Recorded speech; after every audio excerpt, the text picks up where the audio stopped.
think about this. What if you had every customer that ever worked with you? Wow, your business would be massive. You'd probably already be where you wanted to be. And so we designed a customer journey a few years ago, and it really has made a difference. Now, these journeys are a living, breathing thing. They evolve, they change, you optimize them, you improve them, you come up with creative ideas, right? Shake it up. And so there are so many ways to surprise and delight your customers. And we love to do that for our Pinnacle members. We send them gifts, all kinds of things that we do.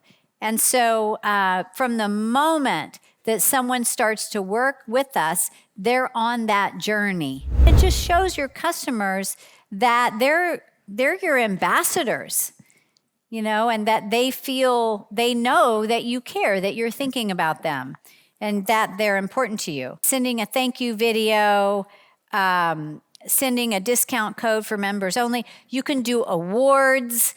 You can be introducing them to people, gifts, all kinds of things. Like, really have fun with this.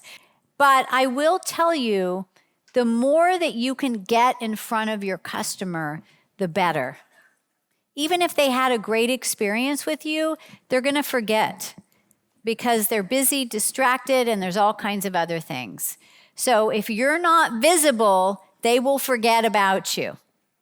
So you want to find ways to always be showing appreciation to them and let them know that you care.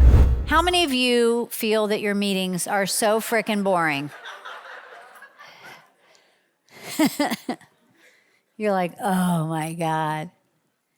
Well, I promise you there are people on your team that think they are boring. Maybe you're talking the whole time. Okay, so we have developed what we call our recurring meeting flow. Recurring meeting flow.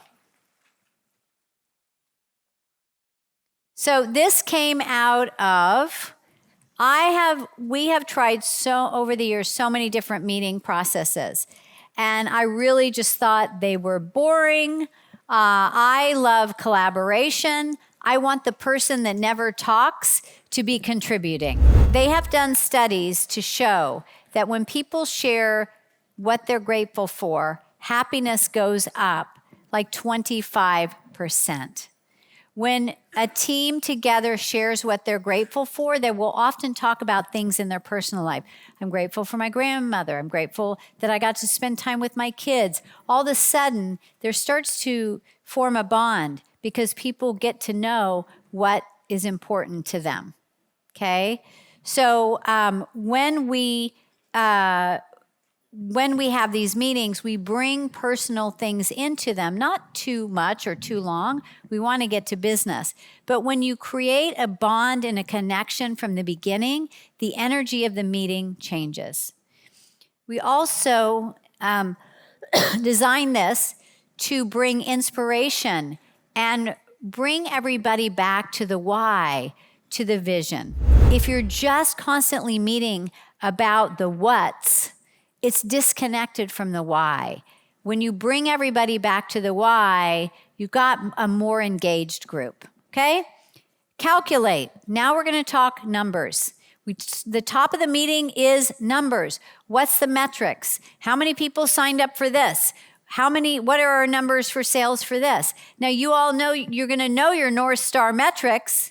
So everything, you're constantly tracking that week by week. So then when you are sharing your, what's happened for the week prior, you're going to be comparing and seeing where you're at. But somebody is in charge of gathering that data. When something falls apart, that means there's a step missing. So all we need to do is make sure that is added. So you need a systems-driven culture. It saves time, it saves money. All right?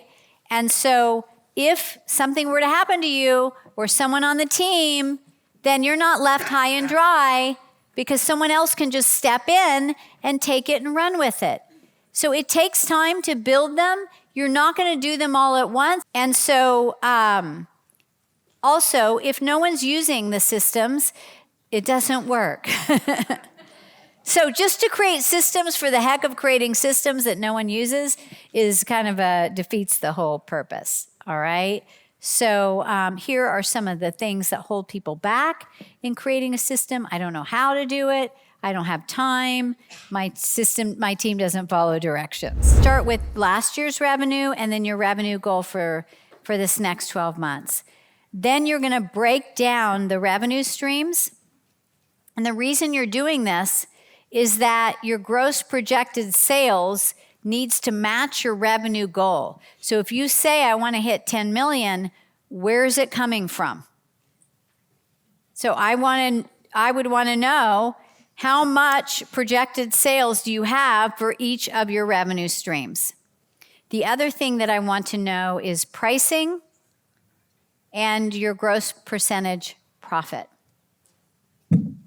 So what is really cool about this exercise is that you might find as you're doing this, if you just tweak your price one way, up just a little bit, you might find that you don't need to sell as much as you thought you did to hit your goal. Sales, it's something you have to always be grooming and working on. Don't ever feel like, oh, we got sales, we got it down. It can always be improved on. Because sales is so much of it is psychology, right? Understanding how people think and really getting into their way of thinking and their own pain that they're dealing with. Building rapport. So there's a lot there. That's why we train.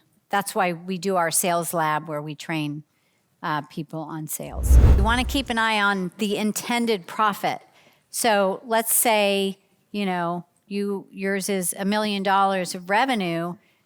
You want to have a target for your profit. Now, some industries lend themselves to a higher net profit than others.